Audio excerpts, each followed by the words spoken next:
What's going on, everybody? Welcome back to my YouTube channel. My name is Tiny Tyler, and in today's video, we're talking Season 3, Episode 6 of House of the Dragon. Spoiler warning ahead if you have not watched the episode yet. And also, spoiler warning, because I am going to discuss some things from Fire and Blood. I don't think it's going to be too spoilery, but there will be something there. So if you don't like when people talk about or reference the books and potentially spoil things from the Dance of the Dragons based off of the book, you have been warned. Click off the video now. Okay, let's get into it. Starting right from the beginning of the episode with Criston Cole finally getting it. Admittedly, I liked Criston Cole in the earlier parts of the show. Thought he illustrated, like, he represented like what work ethic can get you, and honor and nobility and that kind of thing, and up front. But then he just kind of became bitter, and instead of recognizing what he blamed Rhaenyra up front in a lot of ways for him, what's the word I'm looking for here, for him foregoing his oath to the Knight's Guard, to the King's Guard, sorry, to the King's Guard, and sleeping with her. And then years down the road, he continues to disrespect that oath by sleeping with Alicent. And so, yeah, I mean, like, my appeal towards the character diminished over the course of the show. And when he finally got that arrow in the cheek, which was a weird place for the arrow to land. But anyway, I digress. When he finally got what I was anticipating coming, it was a rewarding and satisfying moment for me. I thought it was interesting that they tied him back to Alicent, though, with the handkerchief when she gave it right before he left King's Landing. One of the things I like about what they're doing with the show is they give a lot more emotional tie-in to things that in the books they didn't have. In the books, it was very more black and white. Cole's motives were just that he wanted to help win the war. But in this, it's like, the impression I get from Cole is that, like, one of the reasons he's so okay with being so savage in his fighting tactics, and one of the reasons he's okay with dying, even when Gwayne challenges him in last episode to save the men and pull back their forces, one of the reasons he's so okay with dying is because he realized that he'll never have Alicent. He'll never have the life, the love that he wanted. And so he kind of gave up hope in that regard. But it's interesting to me that he kept the handkerchief, because he's always gave me the impression of a guy who's like, when he gives up hope, he cuts off all ties. But he didn't with her, and that was interesting. But I think it just gives him a reason to still be likable. Anyway, I digress on that. I thought that was a cool moment. It's interesting. I know in the books, they were pretty faithful to the books without, like, the one last speech one of the guys from the Tully leadership camp give. One of the things he says to Criston Cole right before they kill him. But in my mind, I still had this imagery of him being decapitated. And so I was still kind of hoping they would be more savage with it. Anyway, it was a cool scene. I enjoyed it. Glad Criston Cole finally kicked it. I'd really like to hear your thoughts about, like, in particular, the handkerchief from Alicent thing. That just seemed like a really cool emotional tie-in for him to stay likable to me. But I'd be curious to hear your thoughts if you think there's anything there. Or not. Moving on to the Baratheons are really fucking fascinating to me here, because it almost seems like they're playing both sides of the Targaryen coin here, right? Because in end of season 1, Oros Baratheon chooses the Greens. He's like, because he weds, or Aemon promises himself to one of Baratheon's daughters, and so he pledges himself, maybe not directly, but he pledges himself to the Greens.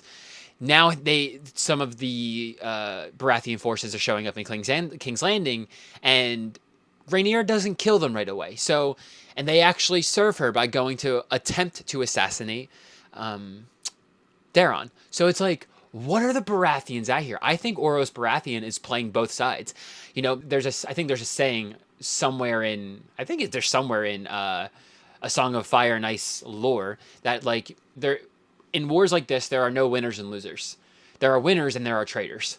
Oros Baratheon is playing that card right now. I think he's playing that. I think he's trying to play both sides, stay close enough to see what's going on, but himself physically far enough to be able to scope out the landscape and play into the side that inevitably wins. Because, like, I mean, from our perspective as viewers, it's like, It's not very clear on who's going to win. I mean, with the Greens, they have strategy in place. Ormund is kind of like picking them apart from the inside out with, excuse me, the things in King's Landing.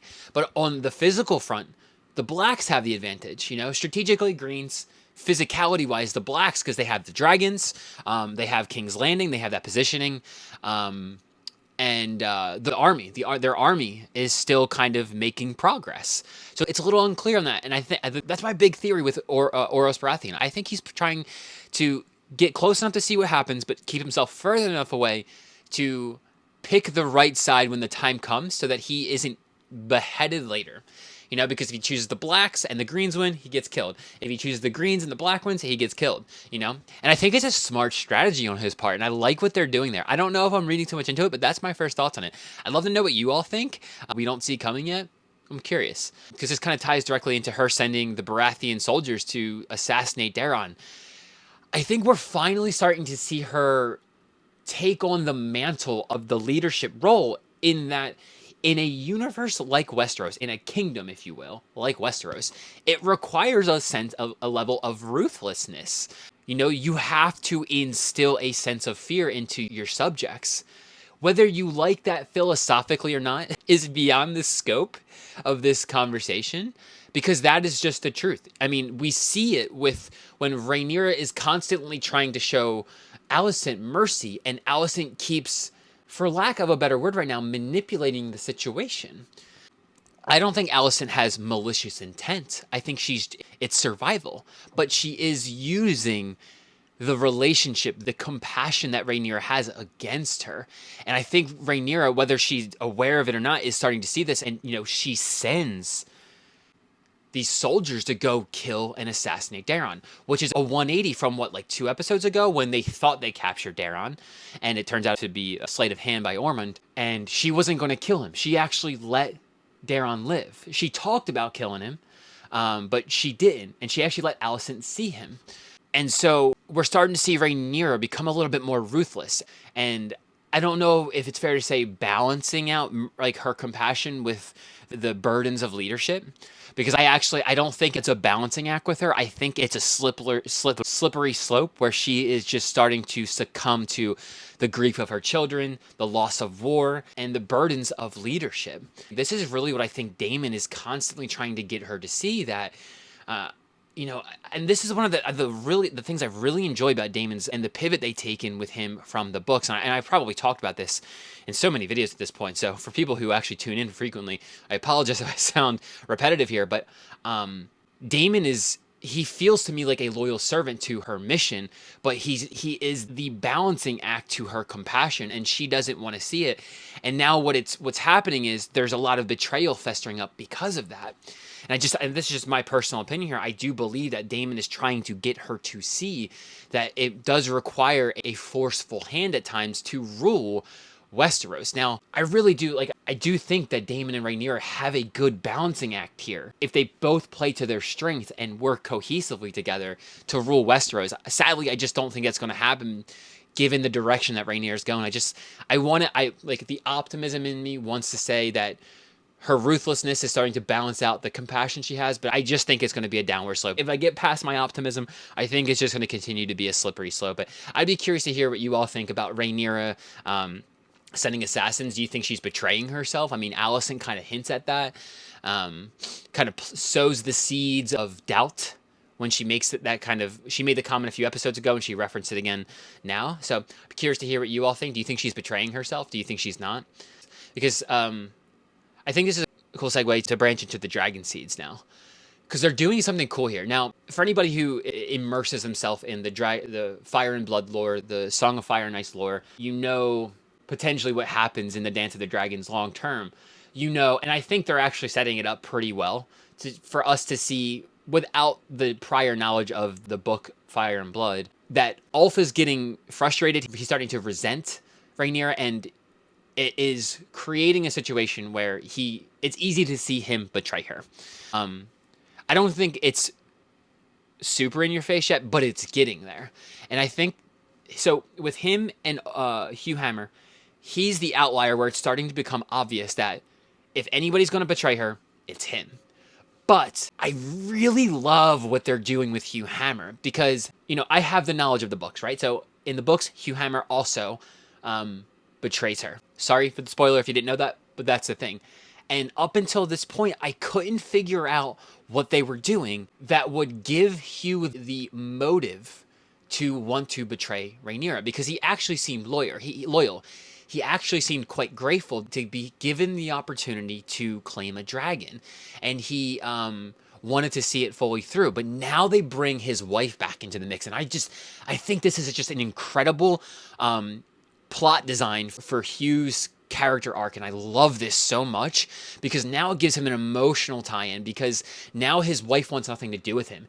I think in his mind, he was creating this scenario where he gets the power, he gets the recognition, he gets the titles. He's a knight now. Rhaenyra promises him land. He'll win the woman back, and he'll be able to sweep her back into his arms. And it's not going to work that way because his lady wife wants nothing to fucking do with him. And I think that's going to send him down a spiral to the point where he's going to become hungry for power.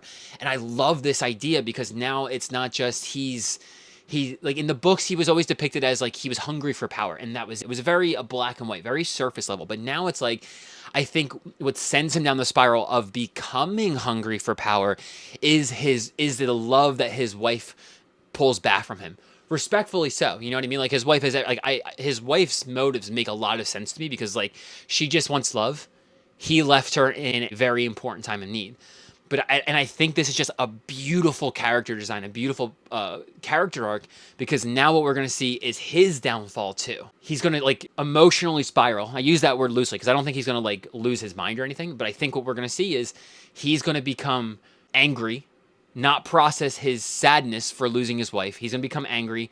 And he's going to betray Rhaenyra because he's going to lust for power. He's got the bronze fury. And he even emphasizes that in this episode. I don't know if you all noticed it. He didn't just tell his lady wife that he claimed the dragon. He claimed the bronze fucking fury. Like that name carries a weight when you say that. The bronze fury, bro. Like, come on. I feel excited just saying that, So I think there's something there. I'd love to hear your thoughts on that. Have you thought about something like that? What do you think of Hugh Hammer? I'd be curious to know.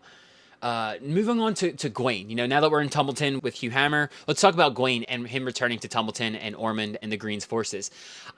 This episode gave me a sense of, what's the word I'm looking for here? Appreciation for Gwayne. Like before I was like, he kind of seems cowardice. He kind of seems like he wants to play it safe. And in a war like this, you kind of have to have an edge to you. So like him and Cole balance each other out. But like now I'm like, you know what?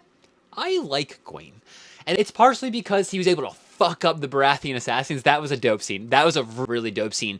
The small, minor fight scenes in this episode were awesome. I enjoyed that. But Gwayne as a character was really cool in this scene, this episode, because I like the development here. Like I'm no longer seeing him as like cowardice. I'm seeing him as a man of like nobility and honor. Because he sees Ormund's fight as a lost cause, and he's like, no, let me go back to Old Town to be ready to serve my family. And I appreciated that, but the little spat between him and Daeron was like a bit eye-opening. It kind of evolved their relationship a little bit more.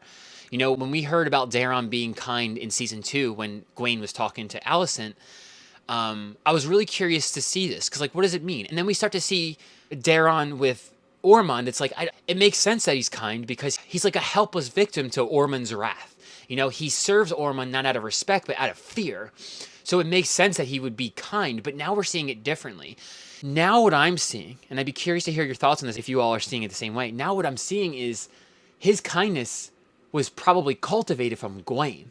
Gwayne was like, for lack of a better phrase, like the nurturing mother, if you will, that Daeron needed, whereas Ormund was that disciplinary father that you can depict, the father that instills fear into the son to keep him in check. Whereas Gwayne, like, he cultivated the qualities that Daeron already had within him.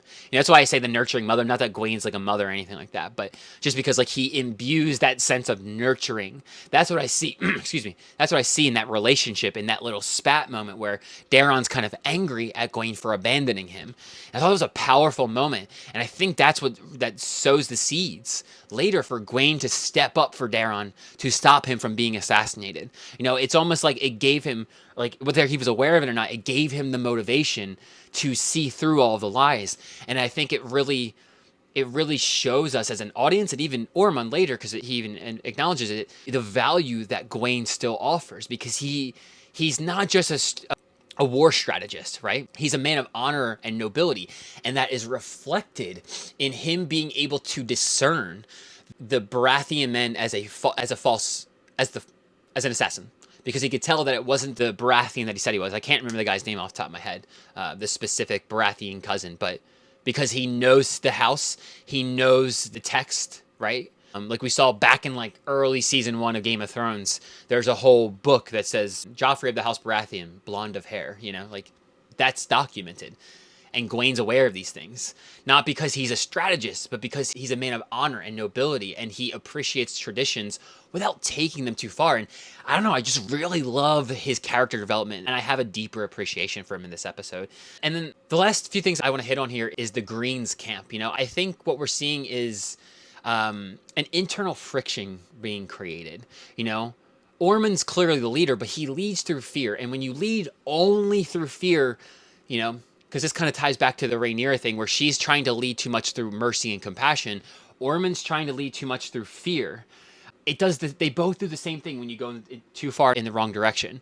They create an internal friction within the camp. You know, with the Greens, we're seeing it too. And I love that we're kind of seeing it from both sides, you know, with Rhaenyra with her angle and Ormond with his angle of fear. But he's creating friction from there because Gwayne doesn't really trust him. And I think Gwayne's going to stick around now because he wants to keep Daeron alive, and he doesn't trust Ormond to keep him alive because Ormond's just after the fucking power. And if Daeron dies, he'll find somebody else to take his place. Hell, he'll probably take his place on his own. If all the Targaryens are dead, why not the Hightowers? You know, they're the oldest family. They are about the traditions of the Seven. They should be in power. Like, that's the mindset of Ormond. Once Tyler, get your head in the game. So there's an internal friction there, and I think we're going to start to see the Green camp fall apart, but I'd love to hear your thoughts there. An assassination scene with Gwayne and Ormond and Daeron, I'd love to hear your thoughts on that. And last but not least, Alicent being sent to Harrenhal. This is a different turn from the book. Again, one of those situations where they're going away from the book, but I love it. I fucking love it. My first thought before I saw next week's preview trailer was that they're going to send her with Daemon, but it doesn't look that way. If you haven't seen the trailer yet, it's up on HBO's YouTube channel. They show Alicent like walking through the nighttime with a couple of soldiers or something like that. But I thought they were going to send her with Daemon, and then we would see the showdown between Daemon and Aemond. But it doesn't look that way. Now I'm starting to think there's going to be something else, you know, because Alice Rivers and Aemond are starting to kind of, you know, like lovey-dovey, let's hook up, you know, a little kissing action, you know what I'm saying? Probably a little hanky-panky. And it's almost like there's going to be a showdown between Alicent and, what's her face? Alice Rivers. I don't know, like, it's just like a little dialogue showdown, you know, not that they're going to fight. I think there's something brewing there, and I'm really fucking excited. I love the direction the show's going. I'm really enjoying this. I love the things are changing from the book. They're subtle things, but they're to me, you know, people complain about these things all the time, and, you know, rightfully so, do your thing, whatever. I'm not going to sit here and try to argue with those people. I think they're faithful in the areas it matters, and they change the things where there's room for interpretation, and I absolutely love it. So those are my thoughts. I would love to hear what you all thought about the episode. Criston Cole's death, what's going on with the Greens, the Baratheon assassins, Rhaenyra, kind of starting to take that downward slope. What are your thoughts on this week's episode? I'd love to hear from you down in the comments. Like, comment, subscribe, all the YouTube algorithm stuff, and I'll see you all in the next episode. Well, I guess it is the next episode. My episode of the episode. Peace out.